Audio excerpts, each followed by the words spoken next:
클린스만 감독은 지금 경질이 됐고 이제 후임 사령탑 선임이 또 다른 문제이지 되는데, 않습니까? 근데 뭐 임시 사령탑을 세울 수밖에 없다 이런 말도 나오더라고요. 왜냐하면 이제 그 3월 21일 다음 달 21일과 26일 태국과 예. 북중미 월드컵 2차 예선을 하거든요. 네. 월드컵 예선을 하는데 감독 없이 갈 수는 없으니까. 근데 외국인 사령탑을 뽑는데 시간이 더 오래 걸리고 좀 어려울 것 같으니까 임시로 그러면 국내 사령탑을 좀 원포인트처럼 이렇게 맡기는 건 어떠냐 이런 얘기가 나오는데 그래서 그런 데는 뭐 이름이 이제 황선홍 감독, 뭐 홍명보 감독, 예. 뭐 그런데 이제 홍선홍 감독 올림픽 대표팀을 맡고 있잖아요. 네.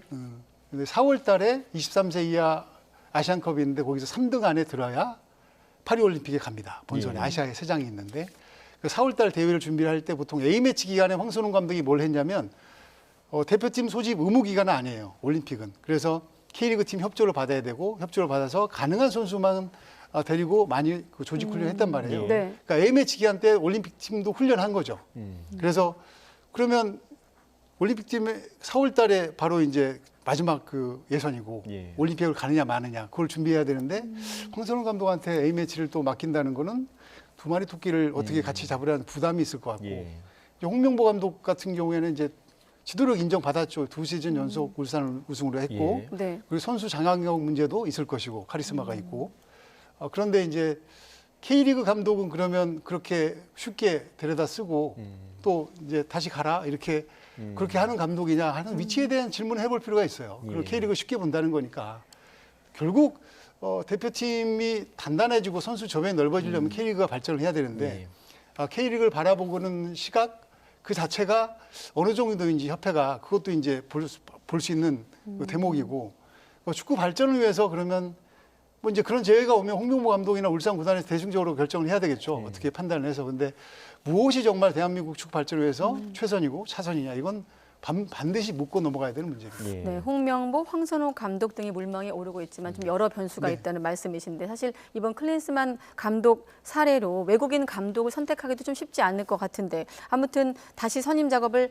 해야 되고 이게 또 다시 제로에서 시작하려면 시간도 꽤 걸릴 것 네네. 같고요. 고민도 많을 것 같고 어떻습니까? 네, 지금 뭐 좋은 감독 맞습니다. 그 AS 로마의 무리뉴 감독, 그 손흥민 토트넘도 잠깐 같이 네. 있었고 예. 친하죠. 친한파 감독이라고 하는데 몸값이 비싸겠죠. 뭐 네. 무리뉴 감독도 지금 로마 사령탑 내려와서 뭐 아무것도 안 하고 있고요.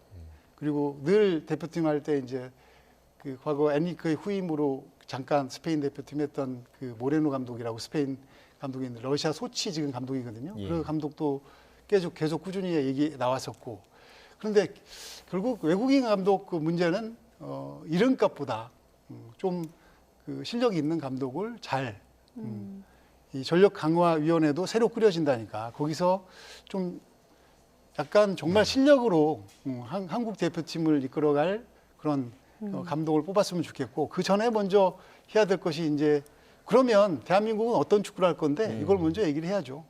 어떤 축구를 하고 싶은데 그런 방향이 없었다는 게 늘 도대체 뭘 하려고 하는 거지? 뭐 이런 의문이. 그러니까 이겨도 개운치 않고요. 예. 지면 아프고. 네. 그렇게 되는 거죠. 네. 네.